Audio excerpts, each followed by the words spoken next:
The Roberto Clemente Museum here in Pittsburgh hosted an open house to benefit people in need after recent earthquakes in Puerto Rico. According to the U.S. Geological Survey, more than 300 magnitude 3 earthquakes have been recorded in Puerto Rico since December 28th this year. The Clemente Museum Executive Director Dwayne Reeder says the Clemente Museum does a lot of charitable work to remember the late Pittsburgh Pirates baseball player from Puerto Rico, Roberto Clemente. He died helping people, and we want to carry on his legacy. So anytime something happens in Puerto Rico, we want to help, and we just feel that we have a vessel here. Weeks ahead of the All-Star Game, the NBA announced that the game's format would be changed as part of an All-Star weekend aimed to honor the late basketball star Kobe Bryant.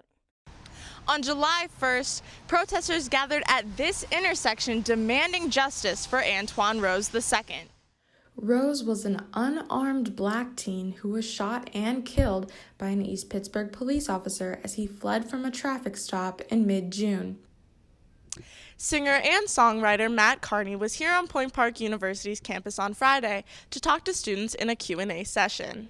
Carney answered questions about his career, his songwriting process, and what it's like working in the music industry.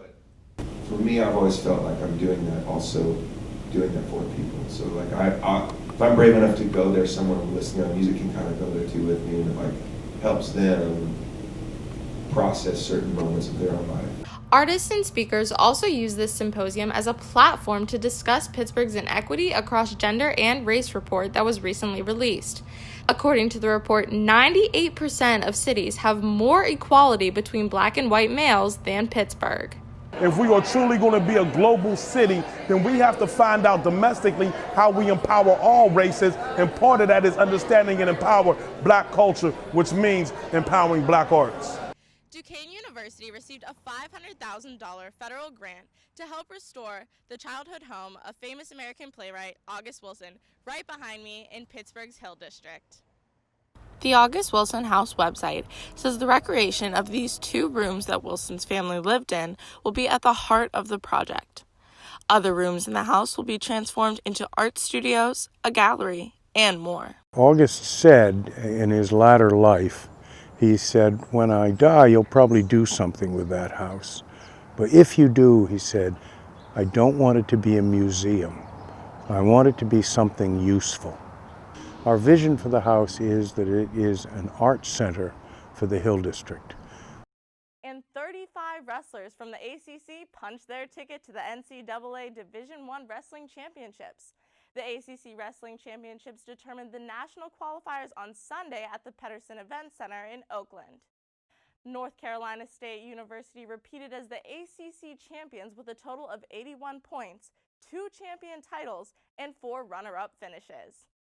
Many athletic teams look forward to home games because they get to play on the same court where they practice.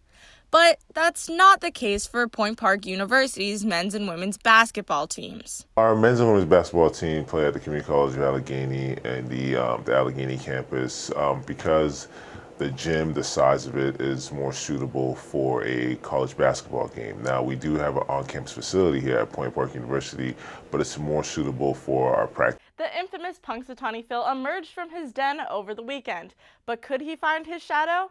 I'm Keera Frye, and coming up, how Phil's Groundhog's Day prediction matches up with my full weather forecast. Just ahead.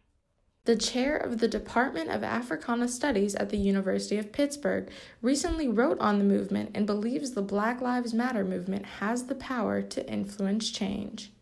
It's definitely making an impact, but what you find is when people say Black Lives Matter, and that's anybody, whether they're black or they're other ethnicities, when they say Black Lives Matter, they're not saying validity, dehumanization, resilience, systematically, intentionally targeted for demise. Point Park's competitive dance team returned from spring break as regional champions with an automatic bid to nationals.